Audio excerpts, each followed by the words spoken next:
이루기를 원합니다. 그 세계 4대 마라톤 대회가 있다라고 합니다. 뉴욕, 런던, 노테르담, 그리고 이봉주 선수가 우승해서 우리에게 잘 알려진 보스턴 마라톤 대회가 있죠. 그리고 우리나라에 3대 마라톤 대회가 있는데 동아일보가 주최하는 서울 마라톤 대회, 그리고 조선일보의 춘천 마라톤, 그리고 중앙일보의 서울 마라톤, 이 3대 마라톤이 굉장히 유명하다고 합니다. 근데 이 대회가 단지 금메달, 은메달, 동메달을 노리는 프로 선수들만 참가하는 것이 아니라 굉장히 많은 아마추어 선수들, 그리고 동호회 사람들까지도 많이 참석을 해서 이 뉴욕 마라톤 같은 경우에는 3만 명이 넘는 사람들이 참석을 하고, 또한 우리나라 춘천 마라톤 같은 경우에도 2만 명이 넘는 사람들이 출전을 한다고 합니다. 근데 이 마라톤이 완주를 해보신 분들도 있고, 또한 시도를 하다가 실패하신 분도 있고, 아예 시도조차도 안 하신 분들이 있는데, 이 41km 정도, 약 41.195km를 뛰는 것인데 쉽지가 않습니다. 그래서 프로 선수들은 대부분 2시간대에 뛰지만 아마추어들은 3시간대에 뛰는 것도 쉽지가 않고, 대부분이 4시간, 5시간대에 뛰는 것이 대부분이고, 또 그 절반 이상은 중간에 탈락하는 일이 굉장히 많다고 하죠. 그래서 이 마라톤 대회가 큰 축제인데, 이 마라톤 대회에 가보면은 노란 풍선을 달고 있는 그 페이스메이커라는 분들이 있습니다. 그래서 이분들은 뭘 나타내냐면은 5시간 안에 뛰려면, 사실 5시간 안에 뛰는 것도 굉장히 대단한 일이거든요. 5시간 안에 뛰려면은 시속 8km로 5시간 동안을 뛰어야지 5시간 안에 들어올 수가 있습니다. 그런데 아마 운동 좀 해보신 분들은 헬스클럽에서 러닝머신 타실 때 시속 8km로 뛰면은 저 같은 경우에도 30분만 뛰어도 혓바닥이 막 이렇게 나옵니다. 그래서 옆에서 뛰시던 분들이 혀 좀 집어넣으라고 그러는데, 8km만 뛰는 것도 굉장히 쉬운 일이 아니죠. 시속 8km로 30분을 뛰는 것도 쉬운 일이 아닌데 5시간을 내내 시속 8km로 뛴다는 게 정말 어려운 일입니다. 그래서 어떻게 하냐면은 그 페이스메이커란 분들이 있는데, 이분들이 노란 풍선을 달고 뛰기 시작합니다. 그럼 그 사람만 잘 따라가면은 5시간 안에 들어올 수 있다라고 하죠. 그래서 대부분의 초보자들이나 이 처음 마라톤을 하시는 분들은 그 페이스메이커를 따라서 뛰는 경우가 굉장히 많습니다. 근데 문제는 뭐냐면은 이 페이스메이커를 따라서 뛰다 보면은 깜짝 놀라는 게 있는데, 그게 뭐냐면 너무 느리다는 겁니다. 이 페이스메이커가 처음에 굉장히 천천히 뜁니다. 그래서 놀라울 정도로 이렇게 뛰어서 정말 갈 수 있나 싶을 정도로 굉장히 천천히 뜁니다. 그러면 처음에 사람들이 어떻게 하냐면은 그 천천히 뛰는 게 지겨워가지고, 또한 그 천천히 뛰는 게 견딜 수가 없어서 속도를 조금씩 내기 시작합니다. 그래서 페이스메이커 뒤만 잘 따라가다가 갑자기 속도를 내기 시작해서 사람들이 추월을 하기 시작하죠. 그럼 이 추월했을 때 기쁨이라는 것은 굉장히 대단합니다. 내 옆에 누군가 뛰고 있는데 그 사람을 추월해서 앞으로 달린다는 게 얼마나 즐거운 일입니까? 그러니까 이 추월하기 시작하면은 신나가지고 사람들을 추월하면서 조금씩 계속 빨라지기 시작하는 거예요. 근데 한 사람이 그렇게 빨리 뛰면서 추월을 하기 시작하면은 그 다음에 덩달아 빨리 뛰는 사람들이 생기기 시작한다는 겁니다. 그래서 페이스메이커는 노란 풍선을 달고 굉장히 천천히 뛰고 있는데, 좀 있다가 이 페이스메이커 뒤에서 뛰는 사람이 별로 없고 다 추월해가지고 앞서 나가는 사람의 뒤를 따라서 나가는 그러한 경우가 굉장히 많죠. 그런데 이 페이스메이커 뒤를 따라서 졸졸졸 가다 보면은 놀라운 광경을 발견하게 되는데, 한 10km쯤 가잖아요. 그럼 아까 나를 다 앞서갔던 사람들이 다 길바닥에서 이렇게 오징어처럼 다 늘어져 있습니다. 그러면은 뒤에 구급차들이 다니면서 그 늘어져 있는 사람들을 이 버스에다 실어가지고 그러고 가는 경우가 참 많죠. 근데 이 페이스메이커를 따라가다 보면은 어떤 일이 생기냐면은 처음에는 굉장히 답답합니다. 이게 뛰는 건지 마는 건지, 그렇게 뛰는데 조금씩 속도가 붙기 시작하다가 한 30km 정도가 지나가면은 그 다음부터는 그냥 발이 알아서 뛰기 시작하고, 그리고 몸에서 엔돌핀이라는 호르몬이 나오기 시작해서 일종의 즐거움을 느끼면서 굉장한 편안함을 느끼면서 그 이후로는 뛸 수 있다라고 말들을 합니다. 그렇다면 저는 어디 있었겠습니까? 저도 페이스메이커를 따라갔으면 좋겠는데 그러지 못하고 앞서가다가 5km 지점에서 널브러져 있으니까 앰뷸런스가 와서 물이랑 초코파이를 주고 데려가더라고요. 그래서 저도 5km째에서 그렇게 실려갔던 적이 있었는데, 그때 마음 가운데 생각이 뭐냐면은 페이스메이커 끝까지 따라갈 걸, 그 생각이 마음 가운데 굉장히 많이 들더라는 것입니다. 사랑하는 여러분, 지혜로운 어른들이 말씀하시기를 인생은 마라톤이라고 얘기합니다.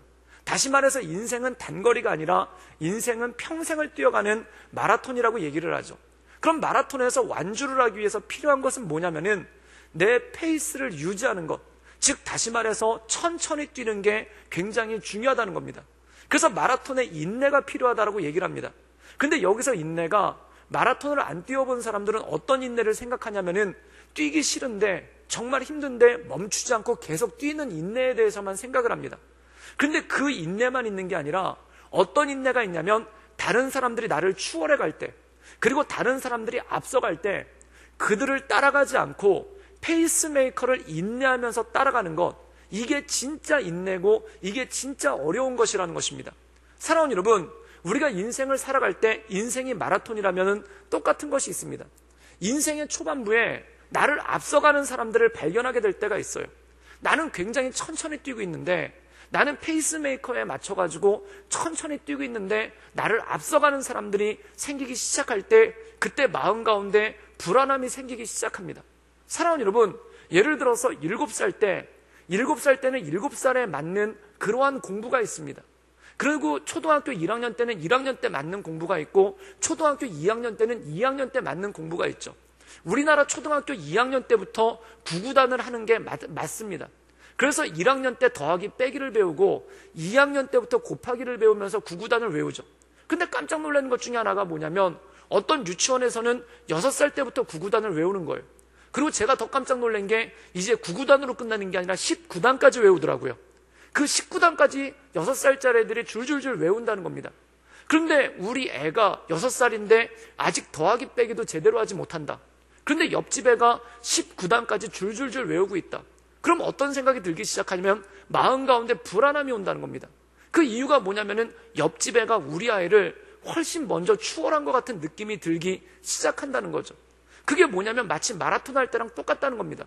처음에 1km를 뛰었는데 나는 페이스메이커를 따라서 천천히 달리고 있는데 후다닥 뛰면서 나를 쏜살같이 앞서가는 그러한 사람들을 봤었을 때 마음 가운데 불안감이 느끼기 시작하죠. 그래서 내가 이대로 계속 천천히 뛰는 것이 가장 맞는 것인지, 아니면은 나를 앞서가는 수많은 사람들을 바라보면서 그들과 발맞춰서 나도 같이 빠르게 뛰어야 되는 것이 맞는 것인지, 그것이 헷갈릴 때가 참 많다라는 것입니다. 지금이야 그런 경우가 많지 않지만 옛날에 전원일기 같은 그 드라마, 이제는 다 끝나버린 전원일기 같은 드라마를 보면은 항상 명절 때쯤 되면은 빠지지 않고 나오는 제목이 있어요. 그게 뭐냐면은 농촌에서 성실하게 농사를 짓고 있는 청년이 있는데 명절이 돼가지고 서울에 나가거나 도시에 나가고 있었던 자기 친구들이 자가용을 몰고 집에 들어온다는 겁니다. 자가용을 몰고 고향에 오고 그 다음에 삐까번쩍한 옷을 입고 성공해가지고 자기 고향에 돌아왔을 때 그때 마음 가운데 자괴감을 느끼게 되죠.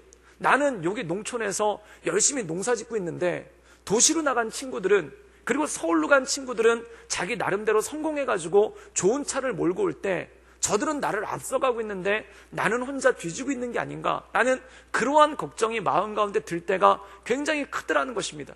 또 예를 들어서 몇십 년 만에 고등학교 동창회를 갔었을 때, 고등학교 다닐 때는 다 비슷비슷한 것 같았는데 거기서 뭐 공부 조금 잘하고 못하고 이 정도 차이만 있지 다 비슷비슷한 것 같았는데 몇십 년이 지나서 고등학교 동창회를 가봤더니 정말 삐까번쩍한 모습으로, 세상에서 성공한 모습으로 나타난 친구들을 바라볼 때 마음 가운데 이런 생각이 들기 시작한다는 겁니다. 정말 나는 맞게 살고 있는 걸까? 다른 사람들은 다 나를 추월해서 앞으로 달려가고 있고, 그리고 앞으로 뛰쳐나가고 있는데 나는 진짜 옳게 살고 있는 것이 맞는 걸까? 라는 그러한 생각을 마음 가운데 할 때가 있다라는 것입니다. 그런데 사랑하는 여러분, 만약에 우리의 인생이 10년만 바라보고 사는 인생이라면, 또는 1년, 2년만 바라보고 사는 인생이라면 내 앞을 추월해 나가는 사람들을 봤을 때 마음이 불안한 것은 당연한 거죠. 그런데 중요한 것이 이것입니다. 마라톤을 할 때 진짜 지혜로운 사람은 1km 지점에서 자기를 추월해가는 사람들을 절대 부러워하거나 마음 가운데 두려움을 느끼지 않는다는 겁니다. 왜냐하면 한 가지 아는 게 있는 거예요. 10km쯤 가면 저 사람 퍼지겠구나, 10km쯤 가면 저 사람 쓰러지겠구나, 그걸 알기 때문에 수백 명의 사람이 내 앞을 추월해서 가더라도 그것에 두려움을 느끼지 않고 내 페이스를 따라서 꾸준하게 달릴 수 있는 힘이 그 가운데 있다는 것입니다. 사랑하는 여러분, 10km 지점에서 1등으로 달렸는데 15km에서 퍼져가지고 쓰러진다면 무슨 소용이 있겠습니까? 1km 지점에서 1등이면 무슨 소용이고 5km 지점에서 1등이면 무슨 소용이 있겠습니까? 결국 마라톤에서 진짜 의미가 있는 것은 1km, 5km, 10km 지점에서 1등인 게 중요한 게 아니라 42.195km를 뛰었을 때, 골인 지점에 닿았을 때 그때 1등인 것이 진정으로 중요한 것 아니겠습니까? 그래서 마라톤 중계를 가만히 보다 보면은 프로 선수들도 마찬가지예요. 5km 지점에서 1등하는 선수가 나중에 40km 지점에 가면은 없어져 있더라고요. 나타나질 않더라고요. 진짜 우승 후보들은 앞에 나타나지 않고 뒤에서 천천히 뜁니다. 5km, 10km 지점에서 천천히 뜁니다. 그리고 자기 페이스를 유지하다가 30km 지점, 35km 지점부터 그 다음부터 앞서 나가기 시작하는 것이 일반적인 일이라는 거죠. 사랑하는 여러분, 인생을 마라톤이라고 봤었을 때 그 인생 가운데 자기의 페이스를 따라서 비록 늦어 보이지만, 그리고 수많은 사람들이 내 앞을 앞서가는 것 같고 내 앞을 추월해가는 것 같지만 그것에 요동하지 않고 자기의 발걸음을 옮겨간다는 것이 얼마나 중요하고 필요한 일이겠습니까? 그래서 지혜 있으신 분들은 인생에 대해서 논할 때 인생은 마라톤이다 라고 얘기를 합니다. 그렇다면 사랑하는 여러분, 인생의 길이는 얼마나 되겠습니까? 시편에 보면은 사람의 연수가 70이요 강건하면 80이라고 얘기합니다. 그리고 요즘에 의학이 발달하고 기대 수명이 늘었기 때문에 기본적으로 100살까지는 모두가 기대 수명을 가지고 있죠. 그러면 100살 내지 100세 이상의 세상을 가질 때, 이 세상을 살아갈 때 이 세상만 바라보고 사는 사람은 딱 100살까지만 바라보고 살아간다는 겁니다. 그런데 우리는 어떤 사람이냐면 이 세상만을 바라보면서 사는 사람이 아니라 천국의 소망을 가지고 있는 사람, 즉 영생의 소망을 가지고 있는 사람이라는 거죠. 그렇다면 영원한 삶, 영생에 있어서 이 땅에서의 100살이라는 수명이 그렇게 긴 것이 아니라는 것입니다. 어떻게 보면은 마라톤에서 보면은 이 100살이라는 수명도 결국 영생이라는 것에 비춰보면은 10km 지점밖에 안 되는 그러한 위치일 때가 있다라는 것이죠. 그렇다면 10km 지점에서 1등하는 것이 무슨 의미가 있겠습니까? 10km 지점에서 1등하는 게 아니라 마지막 골인 지점에서 1등하는 것이 중요한 게 아니겠습니까? 그렇다면은 세상을 지혜롭게 사는 사람도 하나님을 모르는 사람은 인생을 100살로 보고 그 100살의 길이를 살고 있습니다. 그런데 우리는 그것을 더 뛰어넘어서 하나님께서 주시는 영원한 영생을 바라보고 사는 사람, 결국 100살을 살고 이 세상에서 100년을 살아도 그것도 우리의 영생 가운데 일부라는 것을 깨닫고 그것 가운데 우리의 삶을 살아가게 된다는 것이죠. 사랑하는 여러분, 그렇기 때문에 인생의 지혜가 있는 사람은 인생이 단거리가 아니라 마라톤이라고 봅니다. 그래서 천천히 달려가도 두렵지 않고 자기의 삶을 꾸준하게 살아갈 수 있는 능력이 그 안에 있다는 것이죠. 그런데 영적인 지혜가 있는 사람은 영생을 바라보는 사람입니다. 이 땅에서의 삶으로만 끝나는 것이 아니라 우리가 물론 예수 믿는 사람도 다 죽죠. 그리고 예수님을 구주로 영접한 사람도 다 죽죠. 그런데 이 죽음으로 끝나는 게 아니라 죽음 이면에 하나님께서 예비하신 하나님의 나라, 영원한 천국을 바라보며 그것까지 계산하며 뛰는 사람, 그것까지 계산하며 달려가는 사람이 바로 천국 백성이고 하나님 사람의 특징이라는 것입니다. 오늘 사도 바울은 이렇게 권면합니다. 갑자기 부활에 대해서 얘기를 하기 시작합니다. 14장까지 우리가 고린도전서를 쭉 묵상하다 보면은 고린도전서에서 분쟁하지 말라라고 얘기를 합니다. 그리고 너희들이 분쟁하는 이유가 뭐냐면 서열을 가지고 다투기 때문에, 즉 다시 말해서 예수님의 12제자가 범했던 오류, 누가 먼저인지를 놓고 다퉜기 때문에 누가 먼저인지를 놓고 다투지 말라라고 얘기합니다. 그리고 뭐라고 하냐면 너희가 덕을 세우기 위해서 공동체의 유익을 위해서 주님 사랑하는 마음으로 덕을 세우기 위해서 교회를 섬기라라는 말씀을 14장까지 합니다. 그런데 14장까지 하고 난 다음에 15장에 갑자기 튀어나오는 게 뭐냐면은 부활에 대해서 얘기한다는 거죠. 이 부활에 대해서 얘기하는 이유가 무엇이겠습니까? 우리의 인생이 짧은 것이 아니라는 것입니다. 즉 우리의 삶이 단거리 경주가 아니라는 것입니다. 마라톤을 뛰는 사람은 10km 지점에 1등하는 사람이 아무 의미가 없다는 것을 너무나 잘 알고 있습니다. 왜냐하면 10km 지점에서 1등해도 결국은 떨어져 나갈 것을 알기 때문에 그렇죠. 도대체 40km짜리 마라톤을 뛰는데 10km 지점에서 1등이 무슨 의미가 있고 1km 지점에서 1등이 무슨 의미가 있겠습니까? 아무 의미도 없다라는 것입니다. 그것과 마찬가지죠. 우리의 인생이 이 땅에서 끝나는 것이 아니라 영원한 천국을 바라보며 부활을 바라보면서 나가는 사람들인데, 이 땅에서의 1등이 무슨 의미가 있고 이 땅에서의 1등이 뭐 그렇게 중요한 것이냐? 즉 우리는 부활을 바라보며 영생을 바라보는 것이다. 즉 우리가 달려갈 믿음의 경주는 10km짜리 경주가 아니라 이 땅에서의 경주로 끝나는 게 아니라 40km짜리, 즉 영생을 향한 경주다라는 것을 말씀하는 것이 이 말씀의 내용이라는 것이죠. 그러므로 너희의 인생을 돌아봤었을 때 사람들이 그럴 때가 있지 않습니까? 1년이 지나면은 늘 인생을 돌아봅니다. 20살이 됐었을 때는 자기에게 지나온 20년을 되돌아보면서 내가 잘 살고 있었는지, 또한 40살이 지나면은 그 뒤에 지나온 40년을 돌아보면서 내가 잘 살고 있었는지, 그리고 60살이 지나면은 그 지나온 60년을 바라보면서 내가 잘 살고 있었는지라고 생각을 합니다. 그런데 중요한 건 뭐냐면은 그것이 결국 영생에 있어서 일부라는 것이죠. 즉 다시 말해서 조금 잘못 살았을 수도 있고, 또한 조금 내 인생 가운데 실패가 있을 수도 있지만 아직 늦지 않았다는 것입니다. 그러므로 낙심하지 말고 하나님의 말씀 가운데 끝까지 나가는 것, 즉 다시 말해서 온전한 믿음의 경주를 살아가는 것이 하나님께서 기뻐하시고 온전케 여기시는 능력이 그 안에 있다는 것입니다. 그렇다면 사랑하는 여러분, 하나님께서 우리에게 기뻐하시는 삶이란 무엇인지 오늘 함께 우리 고린도전서 15장 19절의 말씀을 통해서 함께 나누도록 하겠습니다.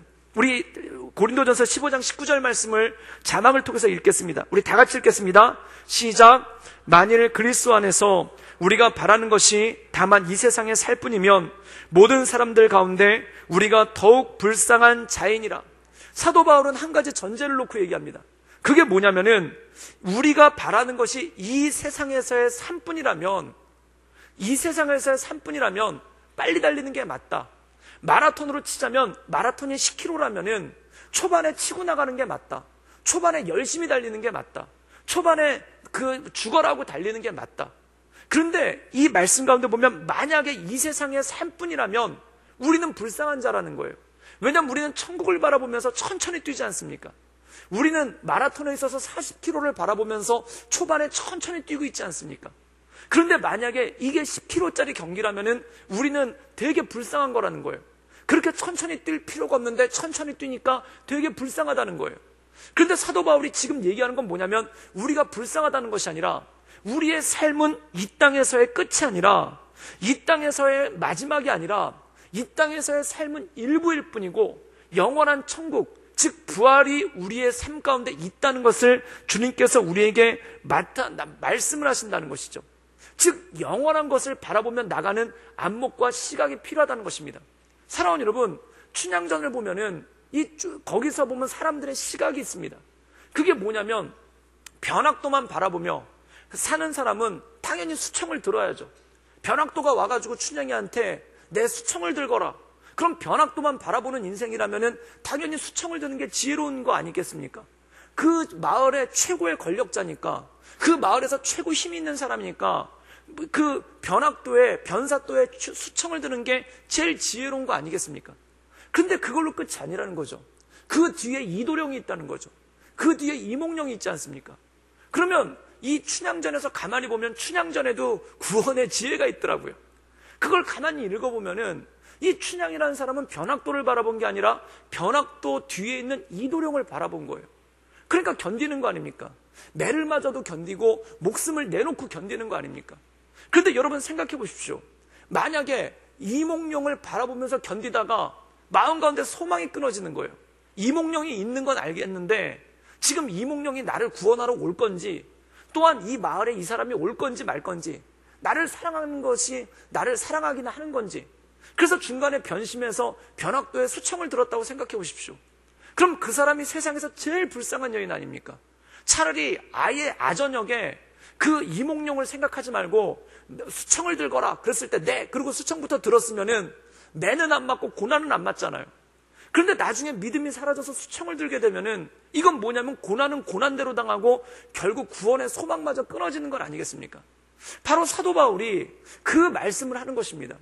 우리가 영생을 바라보기로 하고 달려가기로 했다면, 우리가 영생의 소망을 가지고 달려가기로 했다면, 우리가 부활의 소망을 가지고 달려가기로 했다면 끝까지 그것을 바라보면서 달려가라는 것입니다. 만약에 그것을 바라보면서 달려가다가 멈추게 된다면, 그리고 세상의 것들을 바라보다면 우리가 이 세상 사람들 중에 가장 불쌍한 사람들이 아니겠느냐. 사랑하는 여러분, 차라리 예수님을 모르는 사람은 세상의 욕망에 따라 달려갑니다. 그들은 그냥 딱 이 인생의 자랑으로만 끝나는 거예요. 이 인생의 것들만 바라보면 나가는 거예요. 그런데 우리는 누굽니까? 천국을 바라보는 사람 아닙니까? 하나님 나라를 바라보는 사람 아닙니까? 그럼 그것을 바라보며 달려갔는데 만약에 중간에 우리가 마음이 변해서 또한 중간에 우리가 천국에 대한 소망을 갖지 못해서 그것을 중단하고 세상 사람들처럼 그렇게 살려고 한다면 세상에서 우리가 제일 불쌍한 사람이고 세상에서 우리가 제일 안 된 사람이 아니겠습니까?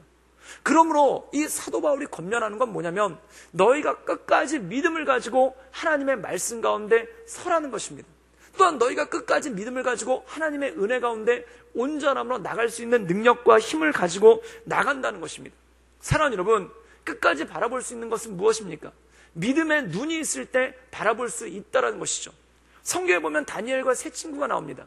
이 다니엘과 세 친구가 바벨로니아 왕궁에서 살아남는 방법은 뭡니까? 어떻게 하면 느부갓네살 왕의 눈에 들어갈까? 느부갓네살 왕의 눈에 어떻게 들어갈까?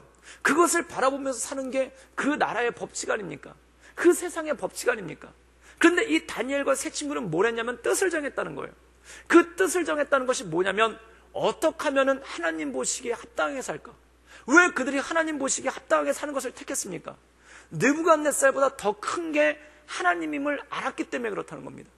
그들 마음 가운데 느부갓네살 왕도 결국은 사람이고 그보다 더 큰 하나님이 그 뒤에 계시다는 걸 바라봤기 때문에 그들의 시선을 어디에 맞췄는가? 사람에게 맞춘 것이 아니라 하나님께 맞추고 이 땅의 소망에 맞춘 것이 아니라 영원한 천국을 바라보고 이 땅에 경계를 두고 나가는 것이 아니라 영원한 천국을 바라보며 달려가는 그러한 믿음의 경주를 달려가는 그러한 모습이 그 안에 있었다라는 것이죠. 사랑하는 여러분, 바로 오늘 사도 바울이 이 고린도 교회 성도들에게 권면하고 또한 그들에게 말하는 것이 이것입니다. 너희들이 예수 믿기로 시작했다면 또한 너희들이 교회에서 열심히 섬기기로 했다면 무엇을 향한 것이냐?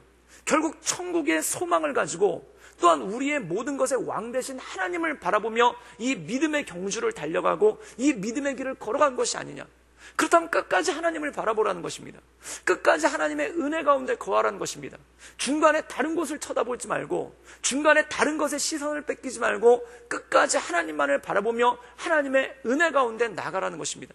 사랑하는 여러분, 우리 삶 가운데 하나님만 바라보며 나갈 수 있기를 주님의 이름으로 축원합니다. 사람이 어느 순간 하나님 바라보다가 변학도가 더 크게 보이는 거예요. 어느 순간 이몽룡 바라보면서 가다가 이몽룡은 멀리 있고 변학도는 가까이 있으니까 변학도가 더 크게 보이는 거예요. 어느 순간 바벨론 왕궁에 있다가 하나님만 바라보며 달려갔는데 그런데 어느 순간 하나님은 안 보이고 이 느부갓네살 왕은 신상을 세우고 커 보이니까 이 사람이 보이는 거예요. 사랑하는 여러분, 시선을 뺏기게 된다는 겁니다. 이 땅에 살아가는 동안 우리가 영원한 천국을 바라보고 살았는데 어느 순간에 시선을 뺏기기 시작하는 거예요. 그 시선을 뺏기는 게 무엇입니까? 바로 우리의 마음을 잃어버리고 우리의 페이스를 잃어버리는 그러한 모습 가운데 나가는 것이 있다는 것이죠. 그래서 사도 바울은 이렇게 얘기하는 겁니다. 만약에 우리가 시선을 뺏겨버린다면, 만약에 우리가 마음을 뺏겨버린다면 우리가 가장 불쌍한 사람이다. 우리가 가장 불쌍한 사람이다. 사랑하는 여러분, 세상에서 제일 불쌍한 사람은 이거라는 겁니다.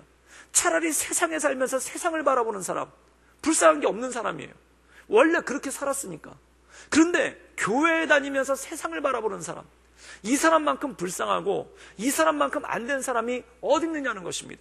사랑하는 여러분, 우리가 뜻을 정하기로 했다면, 우리가 마음을 정하기로 했다면, 그리고 주님 보시기에 온전한 삶을 살기로 했다면 그 마음을 지켜서 그 생각을 지켜서 하나님의 은혜 가운데 온전함으로 나갈 수 있기를 주님의 이름으로 축원합니다. 그리고 오늘 사도 바울이 선포하는 것이 고린도전서 15장 55절의 말씀이죠. 우리 함께 고린도전서 15장 55절의 말씀부터 56절까지의 말씀을 읽겠습니다. 우리 다 같이 읽겠습니다. 시작. 사망아, 너의 승리가 어디 있느냐? 사망아, 내가 쏘는 것이 어디 있느냐? 사망에 쏘는 것은 죄요, 죄의 권능은 율법이라. 오늘 말씀 가운데 보면은 세상 사람들은 사망에서 멈춰버린다는 겁니다. 즉, 이 땅에서의 삶을 바라보기 때문에 죽음에서 멈춰버린다는 겁니다. 그런데 사도 바울은 뭐라고 얘기하냐면 우리는 죽음 이상의 것을 바라본다. 즉, 우리의 달리기는 10km짜리 달리기가 아니라 40km짜리 달리기다. 그래서 사람들은 10km만 바라보면서 전속력을 따라서 뛰지만 우리는 40km를 바라보면서 우리의 페이스를 유지하면서 달린다는 것입니다. 또한 그리고 57절에 이렇게 말씀하고 있죠.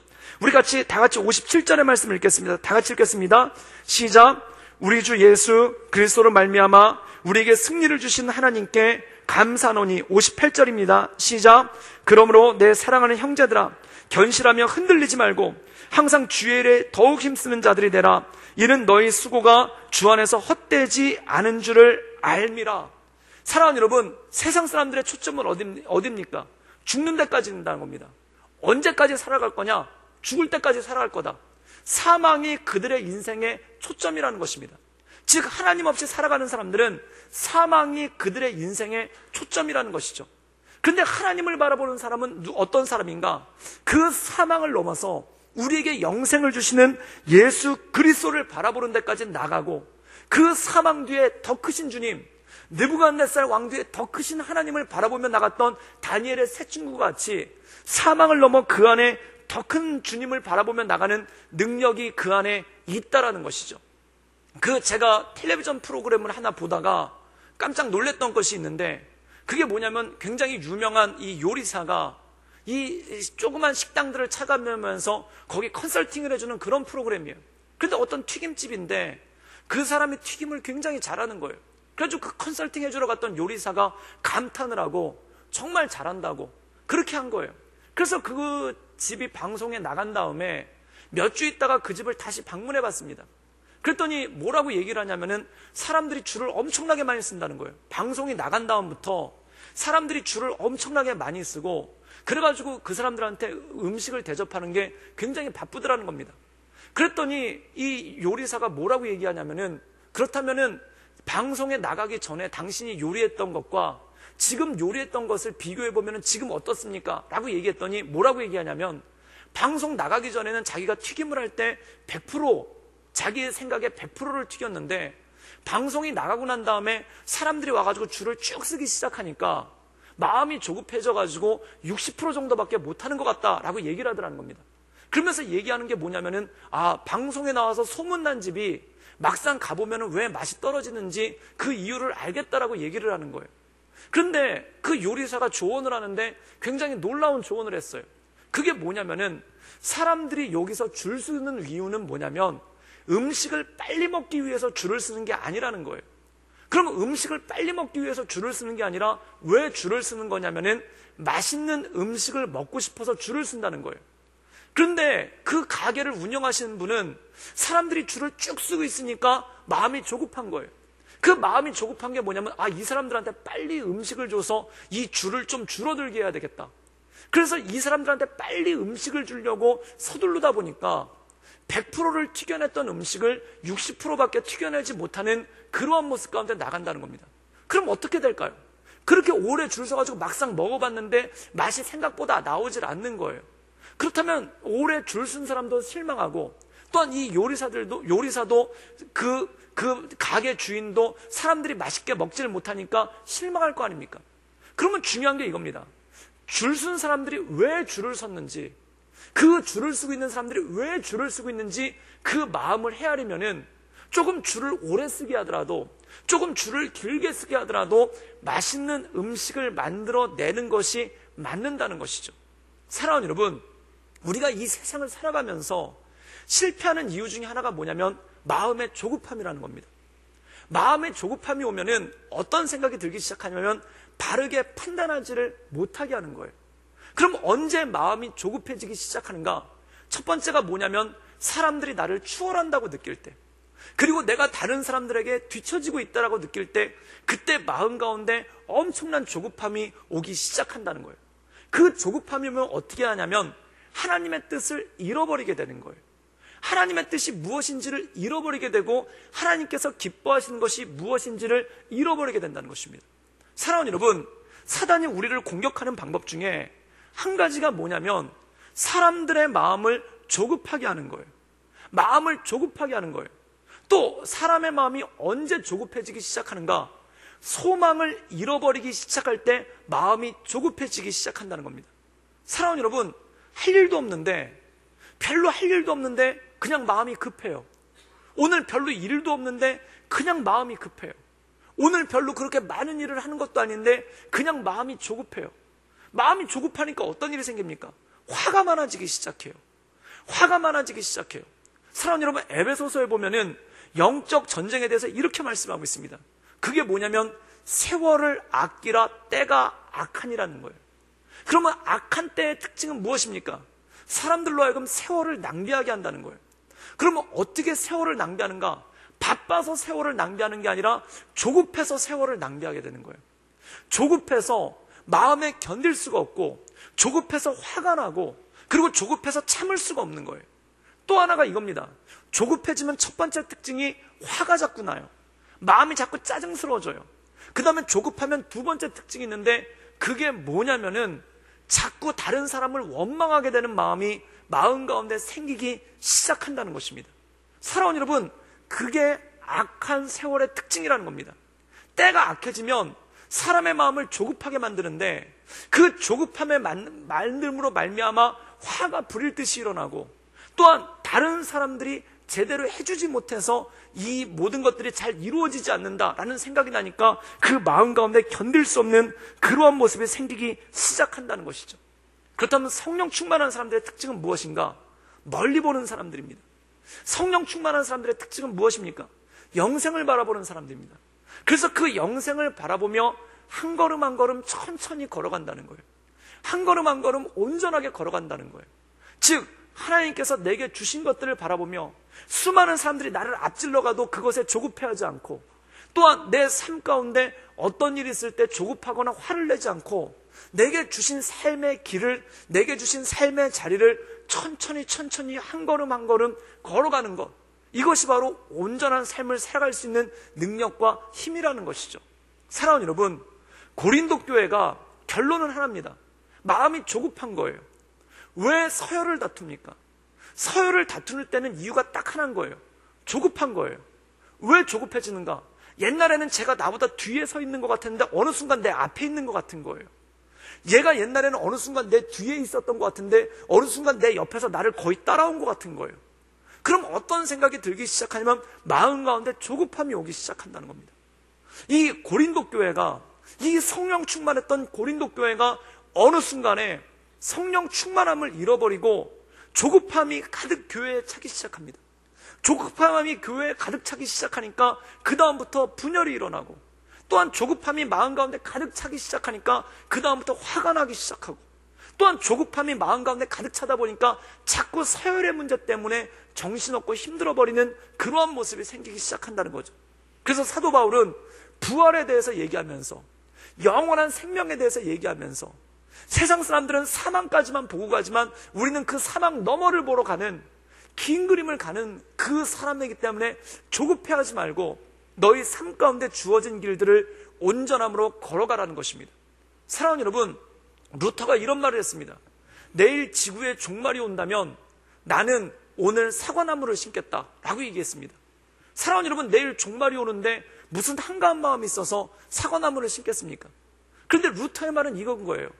세상에 어떤 일이 있어도 나는 내 할 일 하겠다는 겁니다. 나는 내 할 일 하면서 한 걸음 한 걸음 걸어가겠다는 겁니다. 나중에 100년 후에 스피노자가 이 말을 인용해서 스피노자 말처럼 이해가 되는데 루터가 한 말이에요. 그런데 루터가 살다 보면은 그의 마음을 조급하게 하는 것 뿐이었죠. 이 루터가 종교개혁을 하고 난 다음에 그 다음에 엄청나게 많이 쫓겨다니지 않습니까? 그때 그 쫓겨다니는 소식이 교황청에서 당신 목에 현상금을 걸었습니다. 어떤 영주가 당신을 잡아서 바치려고 합니다. 어떤 사람들이 당신을 죽이려고 합니다. 그 수많은 얘기들이 들어왔을 때 마음이 조급해지지 않겠습니까? 그때 루터가 진짜 영적 공격은 무엇인가? 나를 죽이려고 오는 교황청 사람들이 아니라 내 마음을 조급하게 하는 사단의 공격이다 라고 생각을 한 거예요. 그래서 루터가 그때 썼던 찬송시가 지금 찬송가에 우리가 많이 부르고 있는 내 주는 강한 성이요, 방패와 산성 대신이 이 세상에서 누가 나를 쳐내려갈까? 그 찬송가를 쓴 거예요. 내 주는 강한 성이요. 즉 내가 내 주님의 강한 성 안에 있으니까 내가 마음 가운데 안심하겠다는 겁니다. 그렇다면 이건 무엇입니까? 대적들이 내 코앞에 다가올지라도, 그리고 내 인생의 종말이 내 코앞에 다가올지라도 나는 사과나무를 심겠다. 즉 다시 말해서 내 할 일을 하면서 나가겠다는 겁니다. 그 이유가 뭐냐면 내가 죽는다고 끝나는 것이 아니라 내 인생 너머에 계실 그 주님, 또 내 인생 너머에, 죽음 너머에 계신 하나님의 영광을 바라보기 때문에 그것을 바라보며 한 걸음 한 걸음 걸어가겠다는 거죠. 사랑하는 여러분, 내 생애가 1년밖에 남지 않았다 하더라도 사과나무 심으시기를 주님의 이름으로 축원합니다. 그게 뭐냐면 내 할 일 하겠다는 거예요. 내 할 일 하겠다는 거예요. 사람이 시간이 얼마 안 남았다고 생각하면은 아무것도 못합니다. 사람이 나한테 시간이 얼마 없다라고 생각하면은 정말 아무것도 못합니다. 그냥 그대로 초조하게만 있는 거예요. 조급함에만 있는 거예요. 아, 시간이 이거밖에 안 남았는데, 아, 시간이 이거밖에 안 남았는데, 그러면서 초조하게 넘어가고 그렇게 초조하게 사는 겁니다. 그런데 사랑하는 여러분, 그렇다가는 아무것도 하지 못하는 그러한 삶 가운데 나갈 수 있죠. 사랑하는 여러분, 세월이 참 빠릅니다. 세월이 화살처럼 지나갑니다. 제가 여러분들에게 깜짝 놀랄 만한 소식을 전해드리겠습니다. 벌써 2020년 1월이 지났습니다. 벌써 2월입니다. 놀랍지 않습니까? 이렇게 빠른 시대 가운데 마음은 계속 조급한 거예요. 마음은 계속 조급한 거예요. 다른 사람들은 나를 손살같이 추월하면서 달려가는데 나는 늘 그 자리에 있는 거 아닌가? 오히려 뒤로 가고 있는 거 아닌가? 나에게 남은 시간은 얼마 없는 것 같은데 이뤄놓은 것도 없는 것 같고, 그리고 내 문제로 끝나면은 다른 집 자식들은 막 달려가고 있는 것 같은데, 다른 집 자식들은 다 달려가고 있는 것 같은데 우리 집 애들은 그냥 가만히 서가지고 낑낑낑거리고 있지 않은가? 그런 것 때문에 마음이 조급해지고 마음에 근심이 오기 시작한다는 겁니다. 그런데 사도 바울은 한마디로 얘기합니다. 그것이 무엇인가? 우리에게 승리를 주신 하나님만 바라보며 한 걸음 한 걸음 걸어가라는 것입니다. 조급해하지 말고, 두려워하지 말고, 겁내지 말고, 그리고 하나님께서 주신 우리의 삶, 우리의 인생은 짧은 것이 아니라 영원한 영생이기 때문에 그 영생을 바라보며 우리에게 주어진 그 삶의 길을 한 걸음 한 걸음 걸어가라는 것입니다. 사랑하는 여러분, 저는 우리 모든 성도님들이 우리에게 승리를 주시는 그 하나님을 바라보며 조급해하지도 말고, 가슴 떨려하지도 말고, 그리고 근심하지도 말고 우리에게 삶에 주어진 그 한 걸음 한 걸음을 걸어나갈 수 있기를 주님의 이름으로 축원합니다. 그리고 제가 이 말씀을 묵상하면서 한 가지를 깨달았어요. 그게 뭐냐면 나에게 주어진 한 걸음 한 걸음을 걷는 것이 무엇인가? 말씀 묵상해야 되겠다. 마음이 조급하니까 말씀 묵상도 안 돼요. 지금 세상 사람들은 달려가고 있는데 지금 내가 이게 성경이나 보고 있을 땐가? 이런 생각이 들 때가 참 많아요. 세상 사람들은 달려가고 있는데 내가 지금 여기 앉아가지고 기도나 하고 있을 땐가?